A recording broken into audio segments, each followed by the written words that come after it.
बिहार में per capita income हम लोग 2005 में भी 22वें नंबर पर थे देश में और आज भी 22वें नंबर पर ही हैं।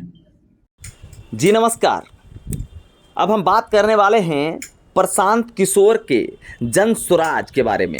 क्या बिहार में राजनीतिक विकल्प बनेगा? जी हाँ, तो सुनिए।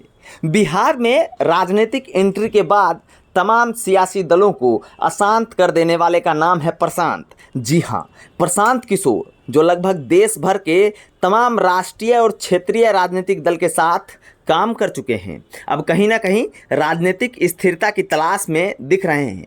ऐसे में उन्होंने इसकी शुरुआत अपने गृह राज्य बिहार से शुरू करते हुए जन स्वराज का नारा बुलंद किया और इसकी शुरुआत उन्होंने गांधी की कर्मभूमि चंपारण से किया है। प्रशांत को बिहार की कसौटी पर खड़ा उतरना है। ये उनकी दूसरी बार राजनीति में एंट्री है, लेकिन इस बार कुछ अलग है। एक बार जदयू से मोह भंग होने के बाद वे राजनीति से दूर चले गए थे, लेकिन बिहार की धरती ने उन्हें वापस बुला लिया। अब देखने वाली बात यह होगी कि प्रशांत किशोर एक विकल्प के तौर पर बिहार की महत्वाकांक्षा पर कितना खड़ा हो पाते हैं। प्रशांत किशोर के पक्ष में जो बातें हैं, जिनसे ये उम्मीद कर सकते हैं कि जन स्वराज बिहार में कैसे एक राजनीतिक विकल्प बन सकता है। परंपरागत और थकी हुई राजनीति से ऊब चुकी जनता, खास करके युवाओं को जोड़ने के लिए YIP के माध्यम से सीधा संवाद जोड़ना एक अभिनव प्रयोग है।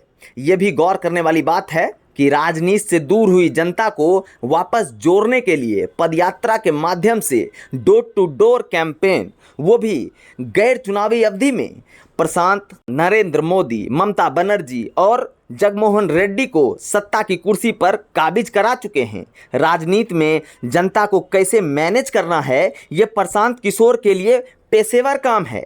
जनता के मुद्दे को राजनीतिक केंद्र का हिस्सा बनाने में उनकी तकनीकी टीम जैसे IPAC और YIP लगातार ज़मीनी स्तर पर काम कर रही है। दूसरी बात, प्रशांत किशोर की स्वयं की साफ सुथरी छवि है, जिस वजह से उनका विभिन्न सामाजिक और राजनीतिक कार्यकर्ताओं से सीधा जुड़ाव सहज हो जाता है।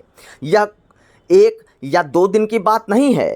प्रशांत किशोर की राजनीतिक समझ और अनुभव जो उन्होंने विभिन्न राजनीतिक दलों के साथ काम करके हासिल किया, इन सभी की मदद से वे निश्चित रूप से एक बेहतर विकल्प के रूप में सामने आ सकते हैं। लोगों ने राजनीतिक विकल्प के रूप में नई पार्टी को भी सत्ता सौंपी है और पंजाब इसका जीवंत उदाहरण है। हाँ, बिहार की राह प्रशांत के लिए मुश्किल जरूर है, लेकिन नामुमकिन नहीं, क्योंकि उनके सामने भी जातिवाद, गरीबी, रोजगार और पलायन का मुद्दा मुंह बाए खड़ी है, जिसका प्रशांत किशोर को पग पग पर जवाब देना है।